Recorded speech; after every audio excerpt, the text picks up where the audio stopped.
آپ نے درخواست میں کہا ہے کہ شوکت صدیقی صاحب کو اور ڈی جی سی صاحب کو بلایا جائے عدالت کی طرف سے. آپ کی درخواست میں پوائنٹ نمبر 22 ہے کہ بے نظیر بھٹو کو بھی اس طرح کا ریلیف دیا گیا تھا آڈیو اسکینڈل میں. اس میں جسٹس قیوم اور اس وقت کے جو احتساب کمیشن کے چیئرمین تھے سینیٹر جو اب آپ کے ریلیٹو بھی ہیں, تو ان کی آڈیو لیک ہوئی تھی سینیٹر سیف الرحمان صاحب کی اور اس وقت کے جسٹس قیوم کی. اگر عدالت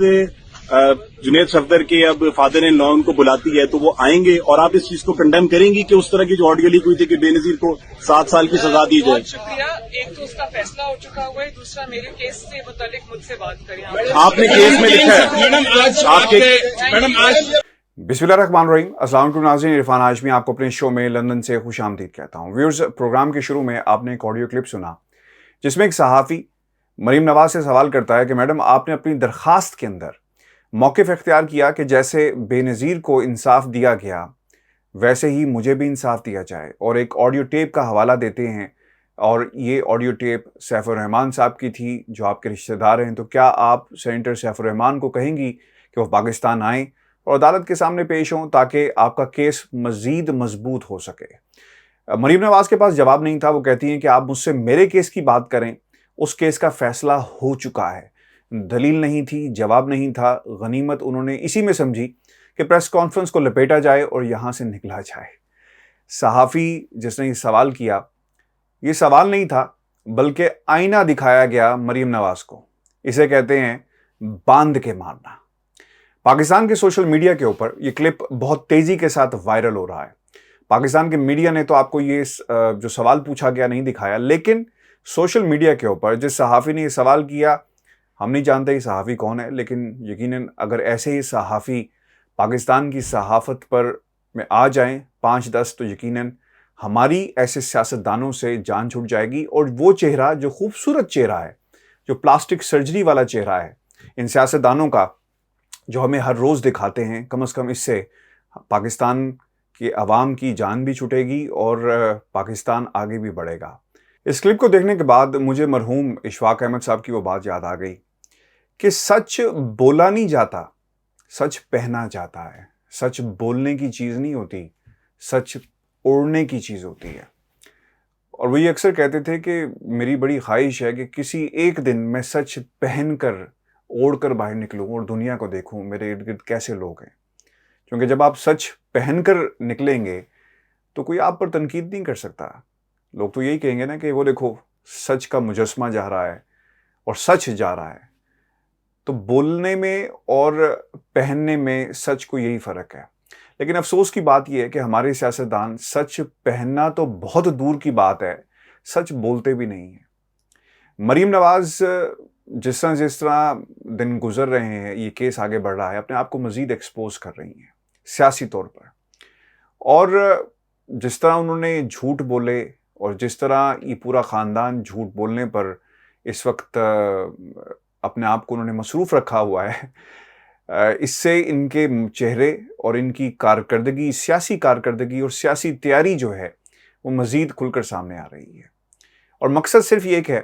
کہ کسی طرح واپس اقتدار میں آیا جائے, چاہے آپ کو اپنی عزت, چاہے آپ کو جھوٹ بولنا پڑے, چاہے آپ کو فریب دینا پڑے لوگوں کو, چاہے آپ کو دنیا کی بڑی بڑی طاقتوں اور دشمنان پاکستان کے ساتھ ہاتھ بھی ملانا پڑے, تو آپ یہ بھی کر گزریں گے. اور یہ حقیقت ہے مریم نواز کی, اور پورا سچ ہے مریم نواز کے حوالے سے. آج جاتی عمرہ میں بھی امریکی نازب الامور اینجلا پی ایگلر کی ملاقات ہوئی جس میں مریم نواز موجود تھی. اور اس ملاقات کی اندر کی کہانی کیا ہے, یہ تفصیلات میں آپ کے سامنے رکھوں گا, اور اس کے بعد آپ کو سمجھ میں آ جائے گی کہ پاکستان کے یہ مروسی کردار,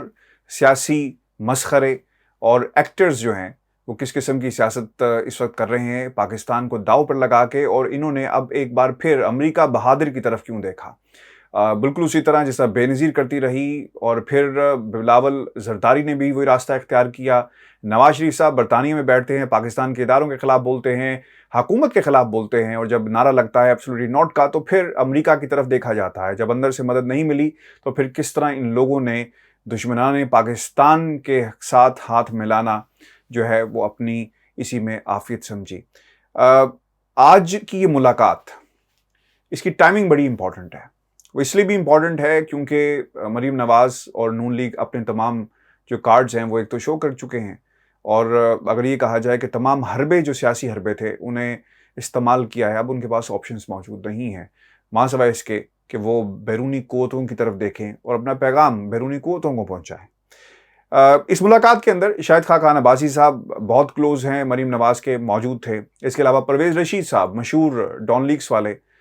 وہ بھی اس میں موجود تھے، اور فاطمی صاحب طارق فاطمی جن کا نام اس کے اندر موجود تھا وہ بھی اس میٹنگ کے اندر موجود تھے، کیونکہ بہت قریب رہے مریم نواز کے، اور جو ڈان لیکس کا پورا چیپٹر تھا، جو پوری ایپیسوڈ ہوئی، اس میں یہ بنیادی کردار تھے۔ اس کے علاوہ خرم دستگیر بھی ہیں، مریم اورنگزیب صاحبہ بھی اس میں تھی، تو ان تمام کرداروں کی موجودگی میں ملاقات ہوتی ہے۔ اور پہلی چیز جو مریم نواز کی طرف سے کہی گئی، جس کے اوپر کہا یہ جائے کہ یہ کوئی ایسی بات نہیں تھی، انہونی نہیں تھی، ایسا ہونا ہی تھا۔ مریم نواز نے افغانستان کی بات کی، جب ان سے جو ان کی پیشیاں ہیں ان پہ سوال کیا جاتا ہے افغانستان کے حوالے سے، تو وہ لوگ جن کی پارلیمنٹ میں کوئی پوزیشن نہیں ہے، جو کوئی کردار نہیں ہے، وہ کہتے ہیں کہ پاکستان کو افغانستان کے معاملے سے دور رہنا چاہیے۔ وہی زبان جو نواز شریف نے لندن میں بیٹھ کر استعمال کی کہ افغانستان کے معاملے میں ہماری ایک سرحد بھی ہمارے خلاف لوگ اٹھ کھڑے ہوئے ہیں، دوسری سرحد سے بھی ہمیں سکون نہیں ہے، اور یہ زبان نواز شریف کی اپنی زبان نہیں تھی بلکہ دشمنوں کی زبان تھی، اور یہی زبان مریم نواز نے بھی اپنی اس میٹنگ کے اندر استعمال کی۔ وہ کہتی ہیں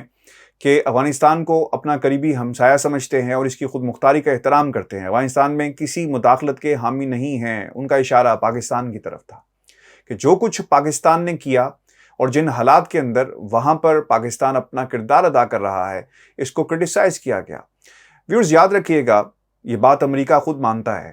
کہ افغانستان سے نکلنے میں پاکستان کا بہت بڑی سپورٹ رہی۔ امریکہ چاہتا تھا کہ افغانستان سے نکلے، لیکن انہیں راستہ نہیں مل رہا تھا۔ دوحہ کے اندر ایک متعدد میٹنگز ہوتی ہیں جس میں افغانستان کی صورتحال اور اوبویسلی طالبان کے ساتھ جو مذاکرات ہوئے، اس میں پاکستان نے اپنا کردار ادا کیا۔ امریکہ کو جب بھی ضرورت پڑتی ہے پاکستان کی، تو پاکستان اپنا کردار ادا ماضی میں کرتا رہا۔ یہ پہلا موقع تھا کہ افغانستان کے معاملے کے بعد پاکستان نے ایبسولوٹلی نوٹ کا نعرہ لگایا، جو یقیناً امریکہ کو کسی صورت بھی قبول نہیں ہے۔ تو یہ تو صورتحال ہے امریکہ کے فرنٹ کے اوپر۔ اب یہ کردار جو مروسی مسخرے ہیں، ان کو کیا سوجی کہ امریکہ کی طرف جائیں؟ ٹائمنگ اس کی بہت امپورٹنٹ ہے، اور آج اس میٹنگ کے اندر وہ بار بار یہ کہتی رہی کہ جو دہشت گردی کے خلاف نواز شریف کا بیانیہ تھا، ہم اسے ہی آگے لے کر چلیں گے، اور دونوں ملکوں کے درمیان جو تعلقات ہمیشہ سے مضبوط رہے، اس کی بنیادی وجہ نواز شریف تھے۔ یہ وہ بات ہے، یعنی سچ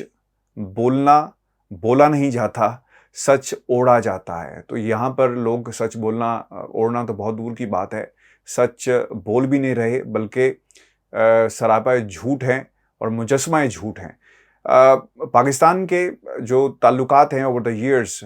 ابھی بھی اخبارات کی وہ کٹنگز موجود ہیں کہ نواز شریف صاحب کس طرح کوشش کرتے رہے براک اوباما سے ملنے کی، جب کوئی میٹنگ بھی موجود نہیں ہے، اور کس طرح ایک ہفتہ وہ امریکہ میں رہے کہ کسی طرح انہیں چانس مل سکے کہ وہ امریکی صدر سے مل لیں۔ تو یہ حالات تھے اس خاندان کے، جو اپنی پرسنل قسم کی دوستیاں اور یاریاں جو ہیں وہ بڑھانے کے لیے انہوں نے نیشنل انسٹیٹیوشنز کو استعمال کیا، اپنے قومی عہدوں کو استعمال کیا۔ ویورز، مریم نواز کی کوشش رہی کہ کسی طرح پاکستان کے اداروں سے ڈیل کی جائے، طاقتور حلقوں سے۔ یہی وجہ ہے کہ جب سے ISI والا معاملہ شروع ہوا، نواز شریف صاحب نے لندن سے لوگوں کو متحرک کیا کہ وہ رابطہ کریں اور اپنے آپ کو پیش کر دیں کہ ہم ہر قسم کے تعاون کے لیے تیار رہیں۔ اور اب یہی وتیرہ مریم نواز کی طرف سے اپنایا گیا ہے، جب انہوں نے دیکھا کہ نہ صرف انہیں عدالتوں سے انصاف ہے، ڈیل کی جو بات کی جاتی ہے، جب اداروں سے ڈیل نہیں ملی اور اپنی مرضی کا انصاف جب عدالتوں سے نہیں ملے گا، تو انہوں نے ایک راستہ اختیار کیا کہ ان دروازوں کو کھٹکھٹایا جائے جو پاکستان نے ایبسولوٹلی نوٹ کا نعرہ لگا کر بند کر دیے ہیں۔ اور اب یہ دروازے امریکہ کی طرف کھولے گئے اور ان لوگوں کے ذریعے پیغام پہنچایا جا رہا ہے، بالکل اسی طرح جس طرح ماضی کے اندر بے نظیر جب ملک سے باہر تھی تو وہ تھنک ٹینکس کا دورہ کرتی رہی، وہ تھنک ٹینکس میں جا کر لابنگ کرتی رہی کہ پاکستان کے لیے اگر ان کی حکومت آتی ہے تو امریکہ کے ساتھ بہترین تعلقات استوار کیے جائیں گے، اور اگر امریکہ کی سرکار ان کا ساتھ دیتی ہے تو وہ یقین دلاتی رہی کہ وہ تمام کام کریں گی جو امریکہ انہیں کہے گا، اور اس طرح ایک اعلیٰ کار کے طور پہ وہ پاکستان کے اندر جائیں گی۔ یہی وہ طریقہ تھا جب آصف علی زرداری کے اوپر مشکل وقت آتا ہے، اور ابھی بھی مشکل وقت ہے، فرد جرم عائد ہونے جا رہی ہے، تو پھر انہوں نے اپنے فرزند بلاول زرداری کو امریکہ بھیجا، اور وہ اپنا سی وی لے کر کافی عرصہ وہاں پر پھرتے رہے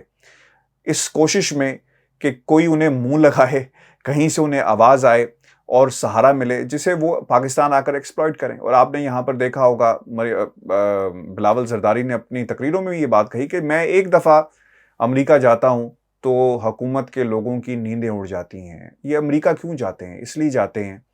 کہ یہ جا کر وہاں پہ امریکہ کی سرکار کو یقین دلائیں کہ اگر انہیں ہلکی سی بھی سپورٹ کی جائے تو وہ تمام مقاصد جو انہیں اس موجودہ حکومت کے ہوتے ہوئے حاصل نہیں ہو پا رہے، وہ یقیناً ان حکومت کے ذریعے اگر وہ آتے ہیں تو وہ اعلیٰ کار بن جائیں گے پاکستان کے اندر، اور امریکہ کے لیے کام کریں گے۔ وہ جمہوریت جو دعوے دار ہے، وہ ملک جو دعوے دار ہے FATF کا، جو کہتا ہے کہ پاکستان کے اندر فائنینشیل مس ہینڈلنگ ہوتی ہے اور طریقہ کار کو وضع کیا جائے منی لانڈرنگ کے معاملات، اور پھر پاکستان کے اوپر FATF کی تلوار لٹکا دی جاتی ہے، کس منہ سے شہباز شریف صاحب کو ملے، کس منہ سے وہ آصف علی زرداری کے بیٹے کو ملے، کس منہ سے مریم کو ملے؟ یہ جو نااہلی کی تلوار ہے جو ان کے سروں پہ لٹک رہی ہے، اس کے ہوتے ہوئے بھی کسی امریکی ناظم الامور کا ملنا، میں یہ سمجھتا ہوں کہ امریکہ کی اصل حقیقت کو واضح کرتا ہے، کیونکہ امریکہ تلاش میں ہے کسی ایسے شخص کی، کسی ایسے فرد کی جو ان کا پاکستان میں اعلیٰ کار بن سکے۔ ویورز، آج فاروق چنائک صاحب بھی عدالت میں کافی گرجے برسے، اور انہوں نے وہ لوگ جو کہتے تھے کہ ہم ڈیل نہیں کریں گے اور خاموش رہیں گے، آج انہوں نے بھی زرداری صاحب کی بریت کے حوالے سے جو نقطہ اٹھایا ہے، وہ کہتے ہیں کہ احتساب عدالت نے